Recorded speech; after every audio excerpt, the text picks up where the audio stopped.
testing.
And those were probably the things you're getting knocked over. Yeah, right. Did you, I mean, they're back here. Yeah, no, I'd like them when I read up to be honest. Okay.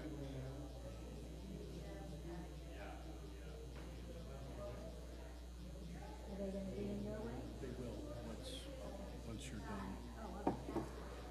I'll take them with me. If I remember. Yeah, take this with me too.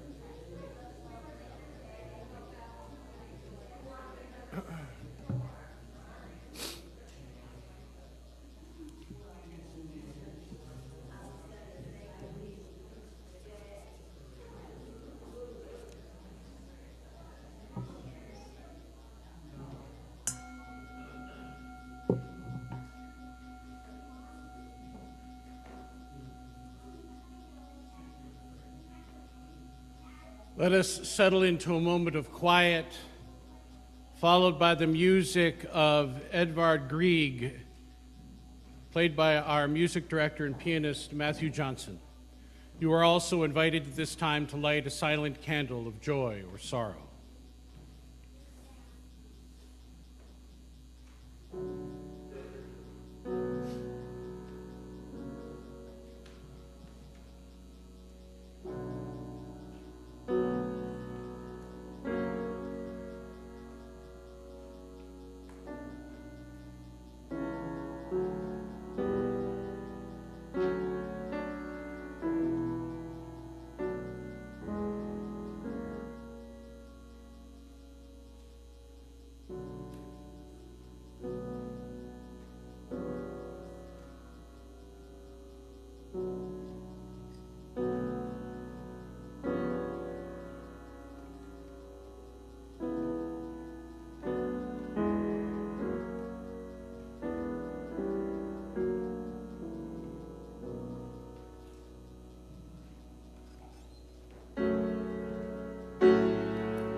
This morning we light this chalice to honor the sacred threshold between endings and beginnings.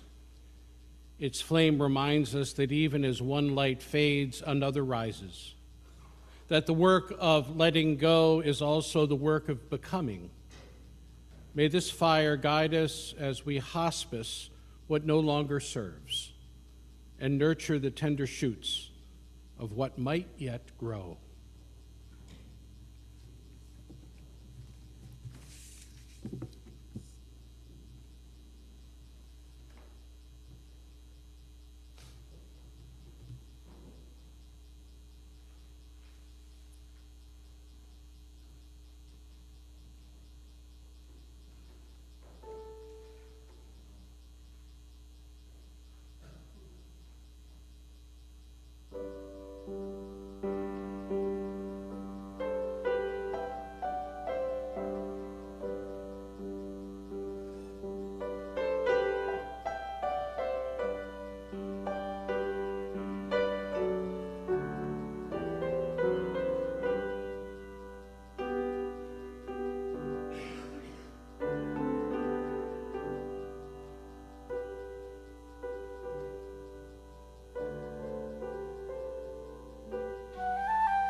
Okay, that's a major accomplishment right there.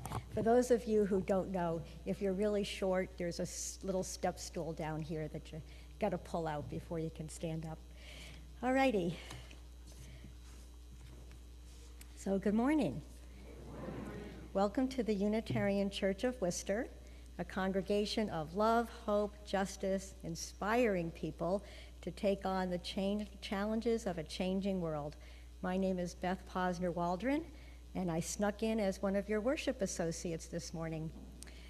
We begin by acknowledging that in Worcester, Massachusetts, we work, learn, live, and worship on the seized ancestral homeland of the Nipmuc people, who do thrive and remain active as the Nipmuc tribe, and we've got information about them in our foyer if you'd like to learn more about the Nipmuc community. We offer a special welcome to those of you who are new or visiting us for the first time. We are delighted that you're here, and we hope that you'll join us in Fellowship Hall following the service for refreshments and conversation. If you've got questions or need more information or want more information about this service or any of the ministries and programs of this congregation, which there are many, please do not hesitate to ask, and we invite you to fill out one of the cards found in the pews. They can be placed in the offertory plate or given to one of the ushers or greeters this morning. And for those of you who are joining us online this morning, we offer you a very special welcome. I'm doing my best to speak directly into the microphone so you can hear me, because I know what it's like to be on the other side. Please take a moment to sign one of the attendance clipboards for those of you who are here, and they're going to be circulated. You're not obligated to sign. We appreciate your information, and we're only going to use it for church purposes. During the service, we offer an opportunity to share a brief personal joy or sorrow, and if you'd like yours to be read aloud by Aaron, our minister, please print it on the index card you'll find in the pew, and you can drop it in the collection plate when it comes around. These cards can also be posted outside the minister's office to be shared with others to be shared with our friends at other services. And for those of you online, you can type a joy or sorrow into the chat, and it'll be shared during the time in the service when that happens. In the foyer, there are listening devices, large print service programs, and hymnals for those who may find their assistance beneficial, and you can see one of our ushers who'll be pleased to assist you. I've already done this, even though I've got my phone here, but please turn your technology to worship mode. And now I get to sneak in an announcement. So if you ever want to make more than a 10-second announcement, this is what you do. You do the welcoming. So as the coordinator of the Get Out the Vote team, I'm inviting anybody who hasn't already attended one of our meetings to join us this Thursday by Zoom.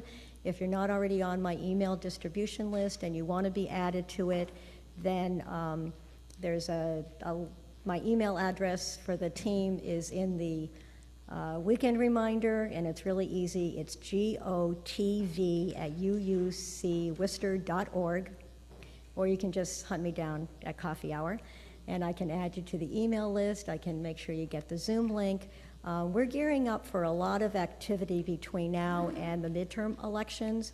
The UUA and Side with Love, they have a voting rights campaign called UU the Vote, and they sponsor a Good Trouble Congregation Challenge every couple of years. And we've been proud to step up to that challenge and meet the challenge. And so we've been a good trouble congregation, one of not a huge number across the country, and it takes everybody helping us to do that. So next week, if we are able, we may have some vote forward letters for you to help us do. I know that a lot of women will be away at the runaway weekend. And you never know, maybe somebody at the runaway weekend will be inspired to print out some of these letters and bring them with them. The other thing I want to say is Aaron talked about daisies for democracy, but it's too early for daisies, so how about daffodils for democracy? And I've got a sign in my yard next to my daffodils that says Daffodils for Democracy, and my hope is that enough other people will do this, and then, children like to read signs, and, and they may say, what's that word? What's democracy?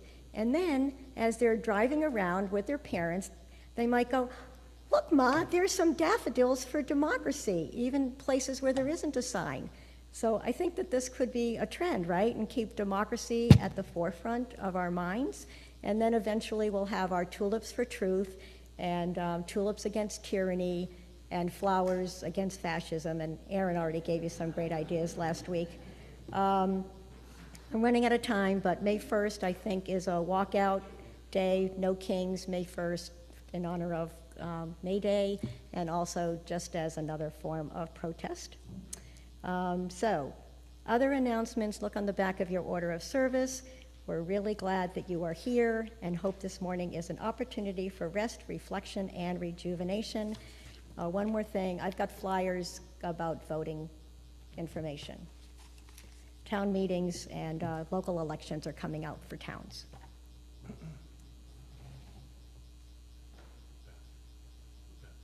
Yes. Yeah. Oh, okay.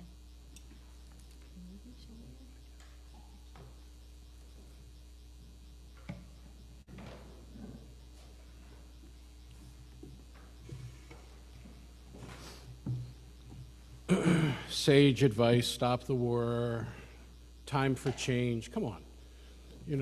Your herbs should speak truth to the world, yes? Yes. We gather this morning in the sacred space between what has been and what is yet to come. Here in this circle of community, we pause long enough to notice the quiet truth that life is always inviting us into transformation. We come carrying stories of endings, some welcomed, some resisted, some still tender to the touch. We come carrying beginnings, some hopeful, some uncertain, some not yet fully formed. And we come carrying the wisdom that these two are never separate, that every threshold asks us to release something, and every release makes room for something new. In this hour, we honor the work of tending what is passing, not with fear, but with reverence. We honor the courage it takes to hospice old ways of being, old assumptions, old certainties, and we honor the fragile, luminous possibilities that emerge when we loosen our grip on what no longer serves life. Let us open our hearts to the mystery of change. Let us open our minds to the teachings that arise when we listen deeply. Let us open our spirits to the truth that the ending is not the final word. It is a doorway through which the next beginning enters. May this time together steady us, stretch us, and remind us that we do not walk this path alone. Would you please join together in our opening hymn this morning, number 1015, found in your hymnal supplements.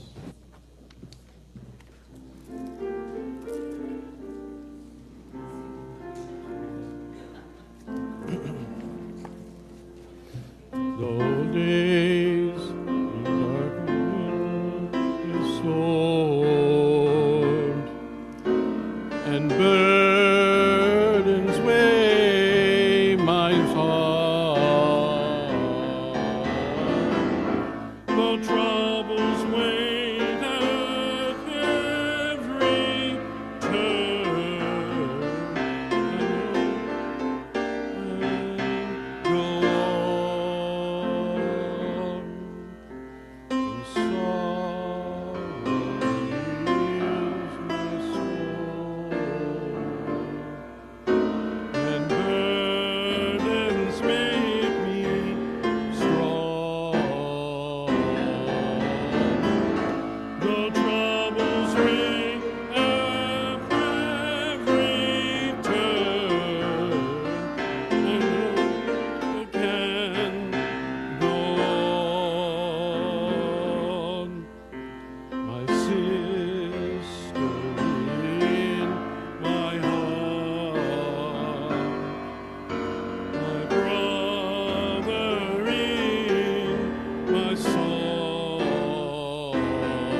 Please be seated. I want to call forward our basket bearers at this time, those among us who participate in our religious exploration program and who each time we gather for worship bring forward baskets in order to continue the ministry of the congregation's emergency fund. If you have change that you'd like to contribute this morning, please raise your hand and one of our bearers will be certain to find you.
So people ask, why do ministers write their sermons on Sunday morning?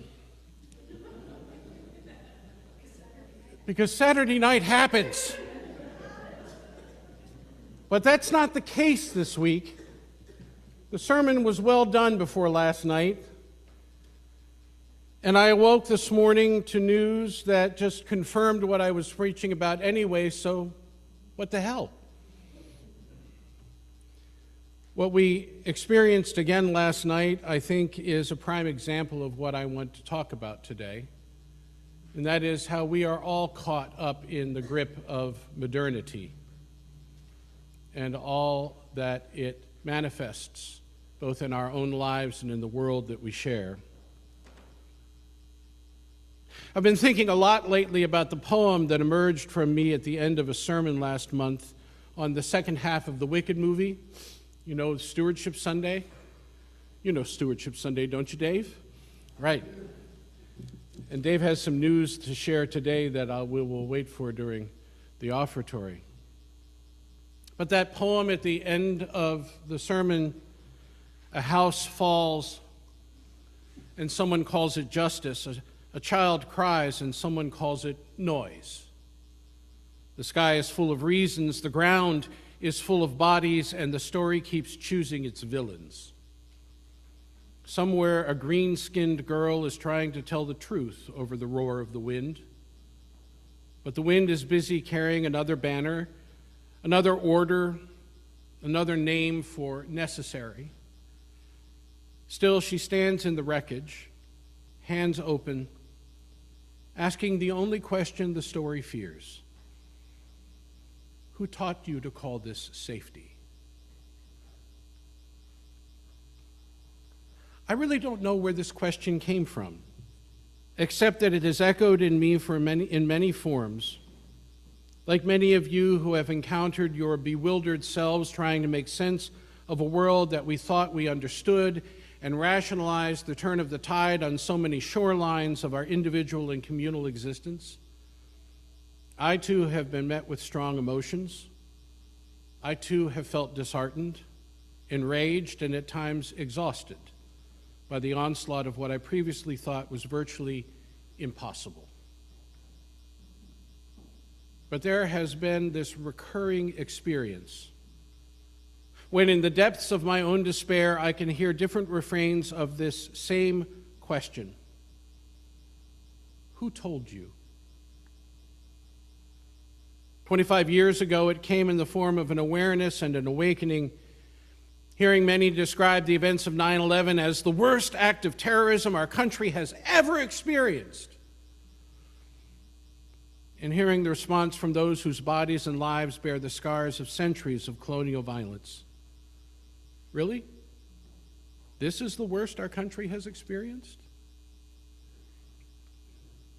And it was the memory that surfaced again as I felt my soul tear open again, trying to comprehend the complex histories at war again in Israel-Palestine, and now again in Iran and other countries in the Middle East.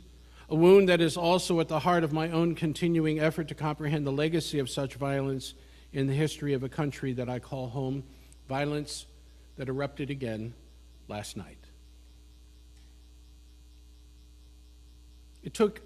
I took heart years ago in the rising empathy that shaped the response of so many to tend to those who lost their lives on that fateful day in 2021. I thought, at last, perhaps we are at a turning point.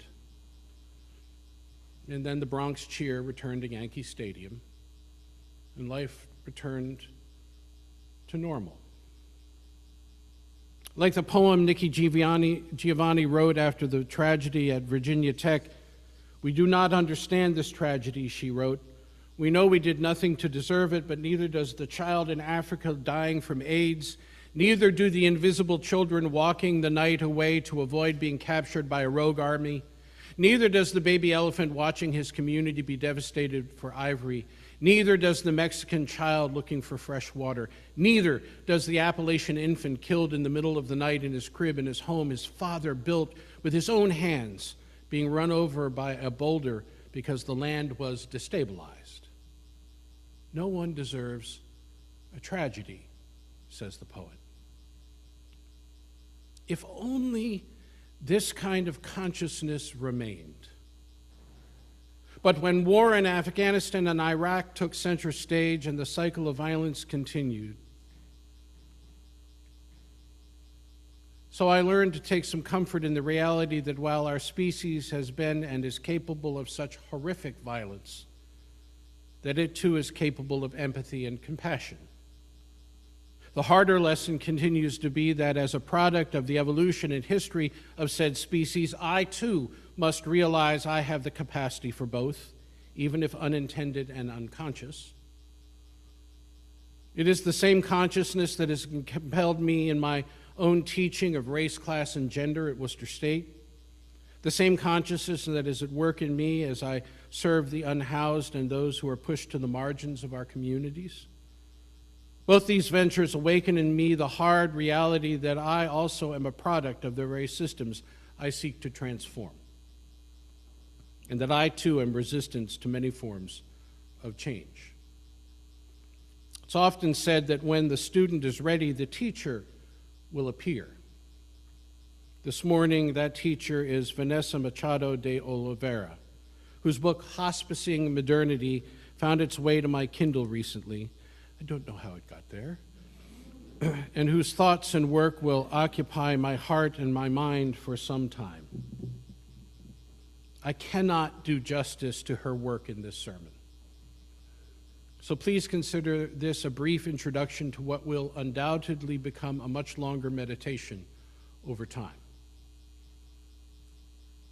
Her work is a profound examination of the crises of contemporary civilization and the inner work required to meet them.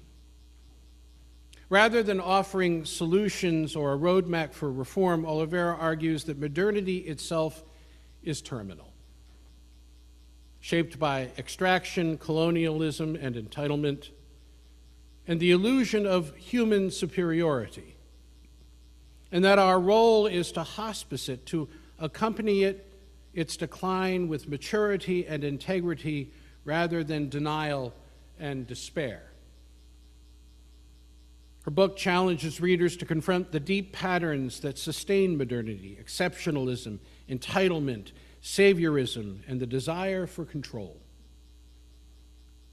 These patterns, she argues, keep its individuals and societies trapped in cycles of harm, even when they believe they are doing good.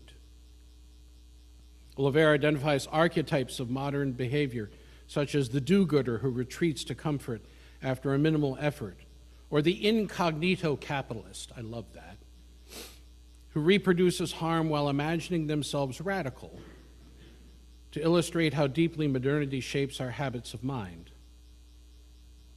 And while the book might elicit thoughts of some kind of end-of-the-world scenario, because it does suggest the ending of what many find most dear, it is not an apocalyptic text, but one that encourages readers to envision a future beyond what we fear and favor in the moment. Before I describe how our work began, I want to take a moment to invite you into a little thought experiment and ask you to consider it as you hear the rest of Oliveira's story. She talks about the bus within us, a methodology that was created by her and others working with her to support us in identifying and interrupting the non-generative manifestation of the modern desire for a unified, coherent, and self-transparent self. Within modernity, maturity is associated with the role of the mind and reason over emotions and the body. Oliveira writes, this mature self should be unified in a coherent personality under control and sees both the world and itself objectively with self-transparency. In social media, this desire for coherence and self-transparency can be seen in the work of echo chambers that affirm a group's worldview while preventing exposure to other viewpoints. It's also at work when people respond defensively when their own self-images are challenged. This investment in coherence and self-transparency, grounded in the supposed universal and objective view of reality, severely limits our capacity to face and address plurality, uncertainty, ambiguity, and unknowability, both within ourselves and the world at large. For Oliveira, the bus methodology invites us to see a whole bus of people within ourselves. Imagine yourself a bus. At its most basic level, she notes, this bus has a driver and many passengers who embody what has marked one's lifetime: childhood events, unprocessed traumas, significant others.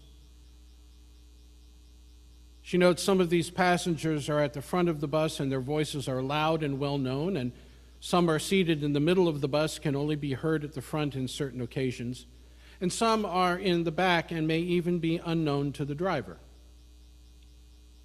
Sometimes there are rebellions on the bus and it can be hijacked by rogue passengers. Sometimes passengers temporarily replace the driver. Sometimes the bus gets too fast and passengers become nauseated from the movement requiring attention. The basic premise of this methodology is that if we cannot hold space for the complexities within ourselves, there is no chance for us to hold space for the complexities around us.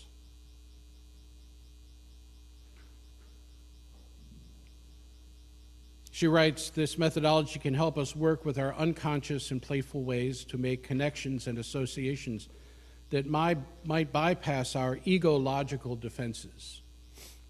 Anyone here have ego-logical defenses? Anyone not have them?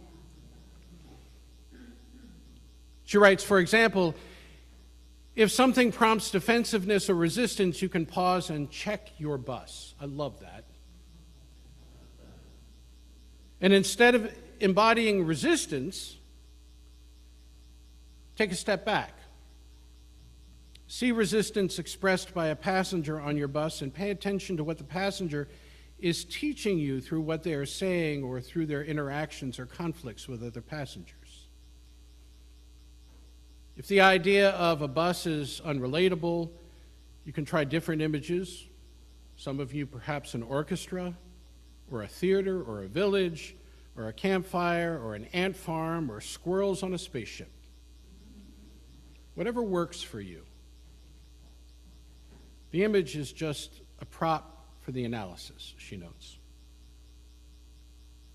So consider your bus, your orchestra, your theater, village, campfire, whatever. Bring it into your mind and listen to the beginning of Olivera's story. In 1999, after spending 8 years as a K-12 teacher in the state of Parana in southern Brazil, Olivera left the classroom to become a project coordinator for the British Council office in that state. First job was to coordinate a program aiming to connect Brazilian and British state-funded schools for partnerships involving teacher and student exchanges and projects that should be, 1, sustainable in the long term, 2, mutually educational, and 3, focused on global citizenship. Sounds reasonable, yes? This followed a government initiative to get every school in the UK linked to a school in a developing country.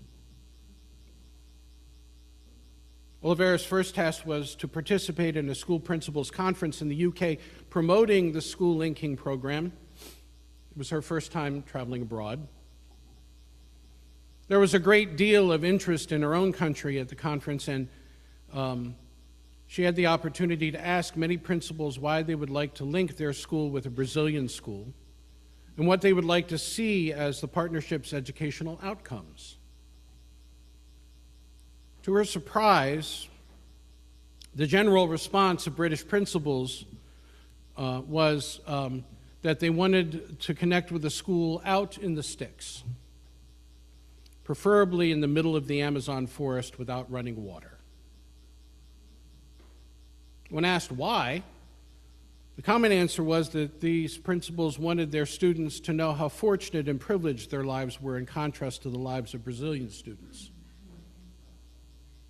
When asked the principals what they thought this could mean educationally for Brazilian teachers and schools, the overwhelming response was that I shouldn't worry because as a gesture of reciprocity, the UK schools would collect and send old books and computers and shoes and clothes to the Brazilian schools.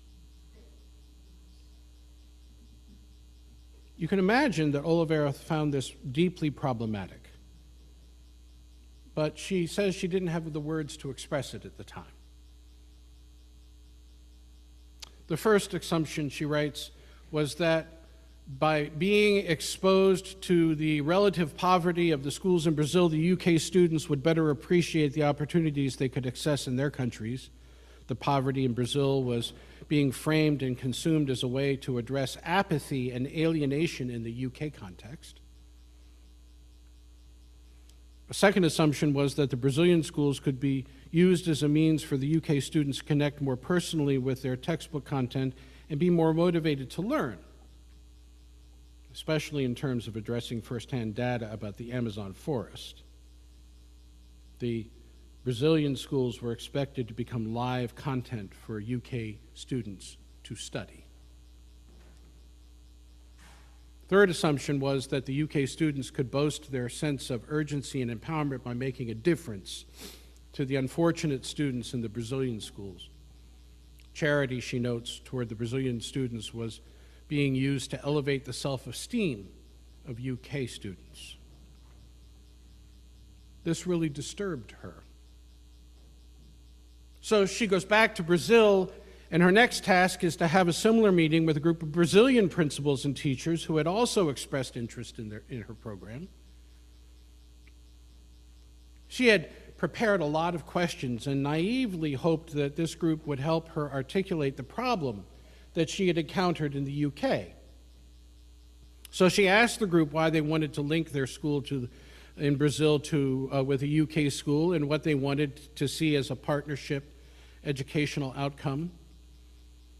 Those educators were all too happy to join the program. They said it would be great for their schools to be associated with a first world country, for students to learn firsthand what it meant to be developed and what they should aspire to. There was a quick discussion, she notes, among teachers about whether this should be a personal or collective aspiration.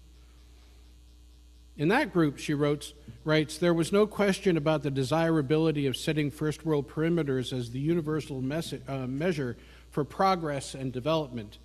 When she asked if they saw any problem with this response, their reply was that there was indeed a problem of inequality. They felt that since their schools were underfunded, the UK schools could share their resources by sending old books and computers to Brazil. This left Oliveira in an awkward position. As a project manager, she notes if she saw the schools as stakeholders, her job would be easy since the partners in the global north and the south agreed with each other and the program's success seemed secure. Partnerships could be sustainable, schools in each country would learn from one another what they wanted to learn, and their notion of global citizenship determining a hierarchy of global leaders and global followers was compatible and mutually agreed upon. A single story of progress, development, and human evolution had been naturalized on both sides. So, from a project manager's standpoint, she didn't have anything to worry about. As an educator, she couldn't sleep. And what kept her awake was a sense of accountability to the students and the consequence of their carrying and spreading this single story into the world. She notes, from that point on, I became deeply interested in this story. I wanted to know where this story had started, how it had become so prevalent, how it could be made so visible so that it could be questioned and perhaps interrupted, and what could be done long-term about the implications of reproducing and interrupting this story for students and society in general. She also wanted to know how and why humanity had been divided between those perceived as capable, normal, intelligent human beings heading humanity, enthroned and entitled to be global leaders, while others were told the opposite and believed it. She wanted to examine and expose the mythology that sustained and normalized and naturalized this story, and to understand why we have held on to these constructs so long despite the observable, tangible violence that they create. And these questions and many others have occupied her ever since. She writes, initially I felt shocked and betrayed by the fact that none of these questions had been asked during my formal education in Brazil. Even as I worked toward a university degree that trained me as a school teacher. For a while, she notes, I followed a few loose ends and as to why that might have been the case, but at one point I finally began to be able to articulate the problem I initially had so few words for. Formal mass schooling, as we know it, was created precisely to naturalize and normalize a single story, and it was extremely effective in doing so.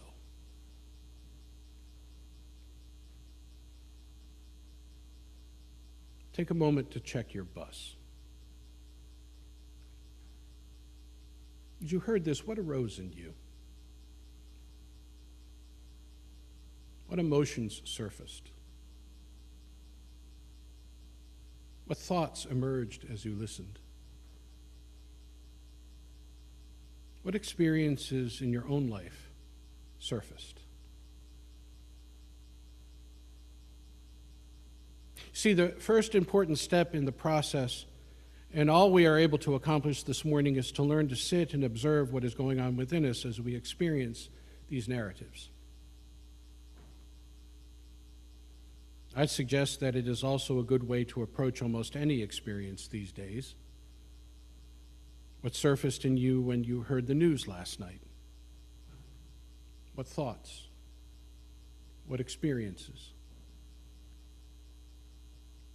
Ultimately, I think such an exercise also opens us up to the reality that as much as many of us feel energized to change and transform those realities that we find most problematic, we also must admit that we are a product of those realities,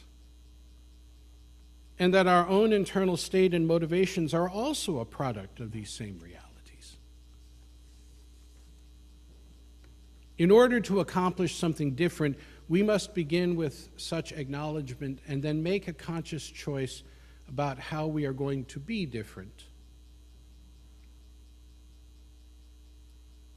What that looks like is the stuff of another sermon. Ultimately, it is the stuff of our own courageous, creative responses and our capacity to open ourselves to the same in those around us. We stand at the bedside of a world that taught us to hurry and conquer, to know. Now it asks us for something different, a quieter kind of courage, a slower kind of truth, to sit with what is dying without turning away, to feel the weight of our own inheritance without collapsing beneath it, to listen for the wisdom that only grief can teach. Here in this tender threshold, we learn to unclench our hands, to release the stories that shaped us, to make room for the ones that might yet heal us. May we walk gently with what is ending and open our hearts to what is trying desperately to begin.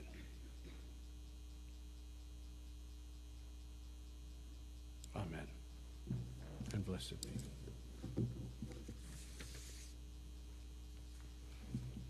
David, would you like to come forward and share with us some good news? Would you like to hear some good news? Yes. I'm sorry. Would you like to hear some good news? So I have a narrative to tell as well about the end of our stewardship drive for this year and about a very generous congregation that has matched our record of $255,000 that we had last year. So you can see that Maura and I are graphically challenged when Nancy is out of town. But we did change last week's 245 to 255, and that includes both pledges and qualified charitable distributions from IRAs. And we had 9 new pledgers this year, so thank you very much for those who stepped up. We had some attrition that we were making up for, but we're taking care of ourselves, and for that, Maura and I are very grateful. So thank you so much. I want to thank David and Mara for their incredible work again this year.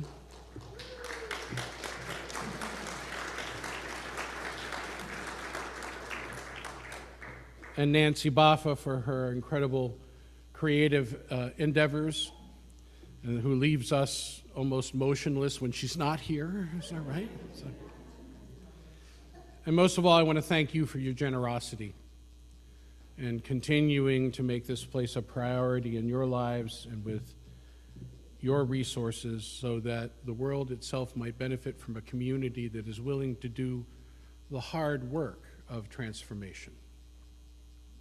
And that is good news, by the way. So we take up our offering this morning in service to that vision of this work that we continue to engage and how we engage it. And we invite each of us to be as generous as we can, knowing that each of us brings different resources to bear in this moment, and all of them are welcome. This time the morning offering will be received.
prospect of days to come, joys and sorrows that touch us deeply, and are given another measure of meaning because of our capacity to share them in the midst of a company that claims us as a co-journey. So I invite those of you who have joys or sorrows today to come forward and form lines on either side of the sanctuary. Come and to speak briefly into the microphone, telling us first who you are, so that we might come to know you better, and then to light a candle if you so desire. For those of you who are online, a reminder that you are welcome to contribute your joy or sorrow in the chat, preceded by the words, please read, so that our attendant might be able to find it quickly and share it during this important time in the service. Are there joys or sorrows to be shared this day?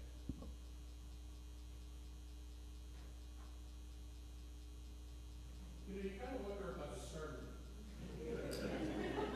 That completely shuts down.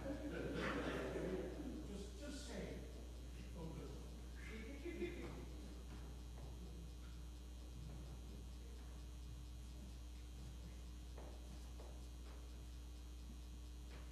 Nancy Hancock, that's me. I want to thank Aaron for orchestrating the most wonderful memorial service yesterday in honor of Anna Gregory's parents, Simon and Nancy, and the flowers and the altar display are in their memory. And I want to thank Nancy Hancock for finding that and bringing it forward into the sanctuary.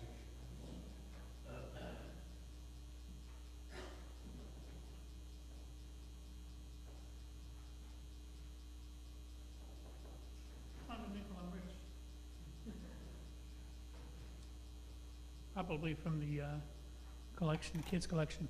Hi, I'm Paul, as everybody knows, and tomorrow is my father's birthday.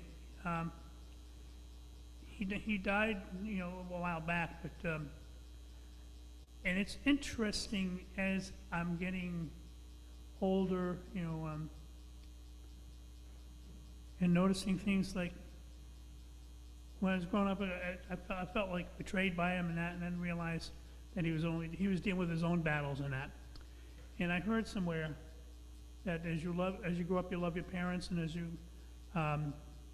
get older, you learn to forgive them. And I changed the last word to be, you learn to accept them, because that was really, growing up for me was a challenge, but I didn't know it because it seemed normal. Thank you.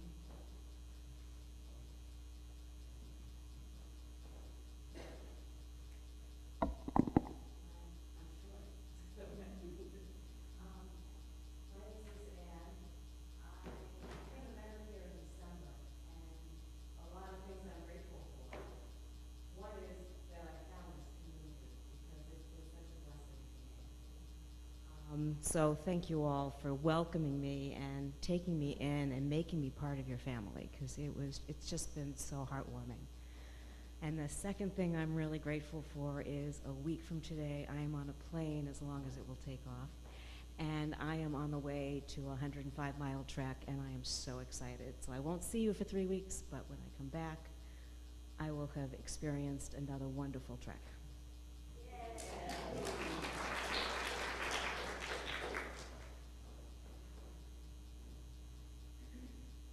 Good morning. My name is Dawn Dowd. I have the honor of sharing joys and sorrows for our online community. Laura Lenahan shares. This week we lost an amazing woman, Gina LaRusso, in the fatal car accident on Route 20. Gina's 5-year-old Rottweiler was also in the car, and he fled petrified. The loving community was sharing, walking, and drones. Austin was located. This world is good, even in the most tragic of events. Thank you.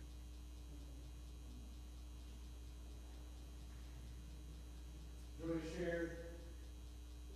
I want to hear, I helped a friend the other day with 3D modeling issue, and their excitement reminded me to keep the small joys in life.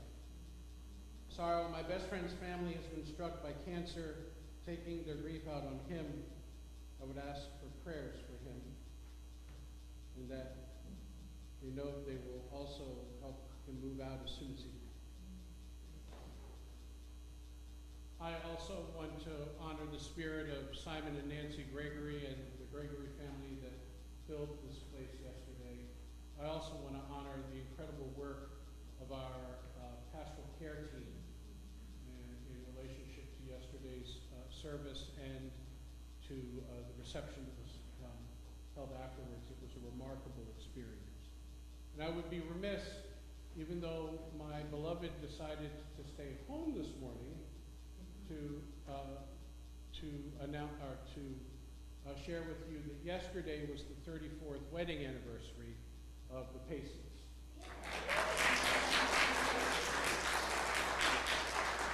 34 years ago at this moment on Sunday, I was unconscious. Look at what has happened since. Let us be in the spirit of prayer.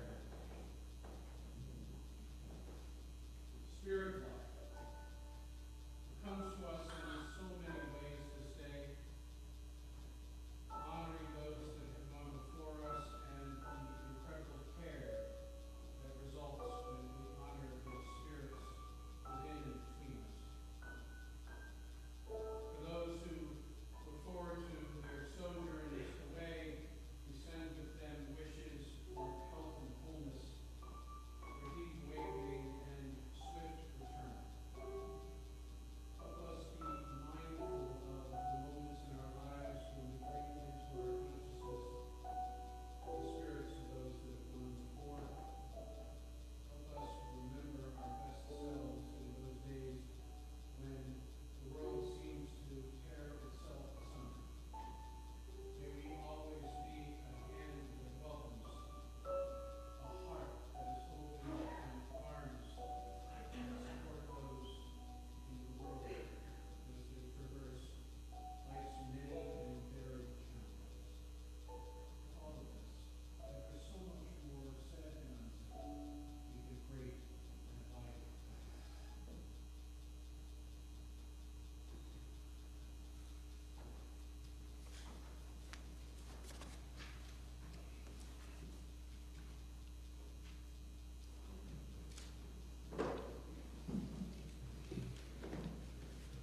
Would you please turn in your gray hymnals to responsive reading number 444, found in the back of the hymnal.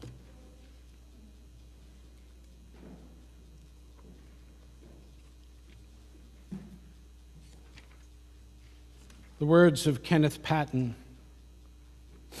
This house is for the ingathering of nature and human nature.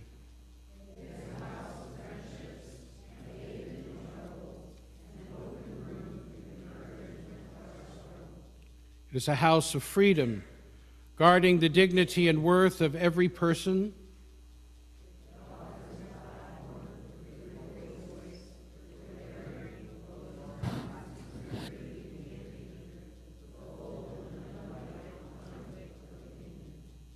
It is a house of truth-seeking, where scientists can encourage devotion to their quest, where mystics can abide in a community of searchers.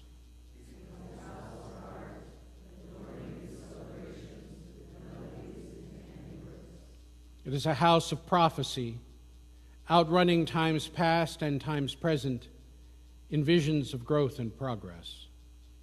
This house is the cradle of our dreams, the workshop of our common endeavor. Would you please join together in our closing hymn, also found in your teal hymnal supplement, number 1017, Building a New Way.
Beloved, go forth knowing that the flame still burns within you, a light for a path through change, through loss, through rebirth. May you walk gently with what is passing and boldly toward what is emerging. May your heart be a hospice for the old world and a cradle for the new. Amen. And blessed be. Please be seated.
Are there any minuscule announcements?